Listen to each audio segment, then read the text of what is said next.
जय योगेश्वर। मैं रीना कुमारी सिंह श्रीमद् भगवत गीता के 12वें अध्याय में भगवान के द्वारा वर्णित धर्मामृतम के 36 गुणों में 32वां गुण तुल्य निंदा स्तुति के पहला भाग के बारे में चर्चा प्रस्तुत कर रही हूँ। भगवान ने सृष्टि का निर्माण किया और मनुष्य की शारीरिक आवश्यकताओं जैसे खाने पीने सोने वातानुकूलित वस्त्र घर आदि की संपूर्ण व्यवस्था की है। भगवान को लगा कि हमारे बेटे प्रातः उठकर नहाने जाएंगे तो उन्हें शीतकाल में गर्म पानी मिलना चाहिए। इसलिए जाड़ा के दिनों में नदी कुओं के पानी को गर्म करके रखा है। सूर्योदय के पश्चात पानी ठंडा हो जाती है। अन्न आवश्यकता पूर्ति मनुष्य को स्वयं करनी है। शारीरिक आवश्यकताओं के समान ही मानसिक और बौद्धिक आवश्यकताएं भी होती हैं। उनकी आवश्यकता की पूर्ति के लिए भगवान ने वैदिक वाङ्मय प्रदान की है। मुझे कोई अच्छा कहे, यह मानव मन की मांग है। तो भगवान ने मानव को एक सामाजिक प्राणी बनाया है, इसीलिए उसने कुटुंब संस्था स्थित की है। पशुओं की कुटुंब संस्था नहीं है। मानव को कुटुंब संस्था की अत्यंत आवश्यकता है। पशु सृष्टि के संबंध में क्लार्क ने न्यू इवोल्यूशन नाम का एक श्रेष्ठ ग्रंथ लिखा है। उसमें लेखक ने पशु सृष्टि के संबंध में लिखा है कि जीव जंतु के भी समाज होते हैं, उनमें भी समाज रचना है। तरुण जीव लंगड़े लूल्हे वृद्ध अशक्त और बीमार जीवों के दवा और भोजन की व्यवस्था करते हैं। जीव सृष्टि में भी शारीरिक आवश्यकताओं की सुंदर व्यवस्था है। मनुष्य पशुओं की अपेक्षा उच्च कक्षा के हैं, इसलिए इनका मानसिक और बौद्धिक आवश्यकताएं भी हैं। मुझे कोई अच्छा कहे, यह मानव मन की प्रबलतम मांग है। लेकिन कोई हमें अच्छा क्यों कहेगा? तभी कहेगा जब हम उसका कुछ भला करेंगे। मनुष्य संपूर्ण संसार का भला नहीं कर सकता, लेकिन अपने कुटुंब के 5-6 मनुष्य का भला तो कर ही सकता है। इससे कुटुंब के लोग उसे अच्छा कहते हैं। कोई उसकी प्रशंसा करे या ना करे, परंतु उसकी पत्नी तो उसकी प्रशंसा करेगी ही। इसीलिए आध्यात्मिक क्षेत्र में विवाह करना अत्यंत आवश्यक कहा गया है। मनुष्य व्यक्ति अपनी स्त्री के सामने ही शेखी बखान कर सकता है, दूसरा उसका क्यों सुने?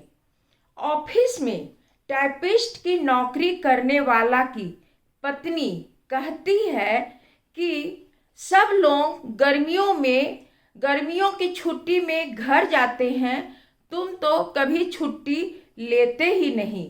तो वह भाई कहता है कि मैं तो हर समय छुट्टी मांगता हूँ, लेकिन मेरे बिना काम ऑफिस में चलने वाला ही नहीं है, इसीलिए साहब मुझे छुट्टी ही नहीं देते। हकीकत में एक सामान्य टाइपिस्ट के कारण ऑफिस का कुछ भी काम रुकने वाला नहीं है, लेकिन ऐसा सुनकर उसकी पत्नी खुश हो जाती है और वह भी खुश होता है। फिर उसकी पत्नी नल में पानी भरने जाती है तो अपने पड़ोसिनों से कहती है कि क्या कहूँ बहन, हमारे उनको ठीक 10 बजे ऑफिस में हाजिर होना पड़ता है। उनके साहब कुछ भी नहीं करते, सब हमारे पति ही करते हैं। इसीलिए तो 5 साल से एक भी छुट्टी नहीं मिली। बाजार में हमको एक कुत्ता भी पूछने वाला नहीं है, पर वह व्यक्ति जब बाजार से घर आता है तो अपनी पत्नी से कहता है कि बाजार से निकलना तो मेरे लिए एक समस्या है। लोग नमस्कार करते करते मुझे थका देते हैं, इतना लोग मानते हैं कि बोलो मत। ऐसी बातें पत्नी के सिवा और कौन सुन सकता है। ऐसा बोलकर वह खुश होता है और सुनकर पत्नी खुश होती है। कहने का तात्पर्य यह है कि कोई अपना बड़कपन कहे और कोई सुने, यह मानव मन की मांग है। कदाचित पत्नी के प्रारब्ध से ही कोई खाता हो, लेकिन जब वह ऑफिस से घर आता है तो उसकी पत्नी कहती है कि तुम मेरे लिए अपने खून का पानी बहाते हो, तभी तो हम इतना सुख से रहते हैं। यह सुनकर पति का मन प्रफुल्लित हो जाता है। इसी प्रकार स्त्री 3rd क्लास का भी भोजन बनाती हो, लेकिन उसका पति कहता है कि ऑफिस के कार्य से प्रायः मुझे बाहर जाना पड़ता है, दूसरी जगह पर हमें खाना खाना होता है, लेकिन तुम्हारे हाथ का रसोई खाए बिना मुझे आनंद ही नहीं आता। जब लौटकर घर आता हूँ और तुम्हारे हाथ का भोजन करता हूँ, तभी लगता है कि खाना खाया है। इसी प्रकार सुन करके उसकी पत्नी प्रसन्न हो जाती है। दोनों एक दूसरे की प्रशंसा करते करते संसार करते हैं और इससे उनके मानसिक आवश्यकताएं पूरी होती है। घर में वृद्ध माता पिता हो तो उनका वर्णन करना चाहिए। पिताजी, आपने कितने हमें बड़ा करने में कितने परिश्रम किए, कितने कष्ट झेले, तभी तो अभी हम लोग इतना सुखी हैं।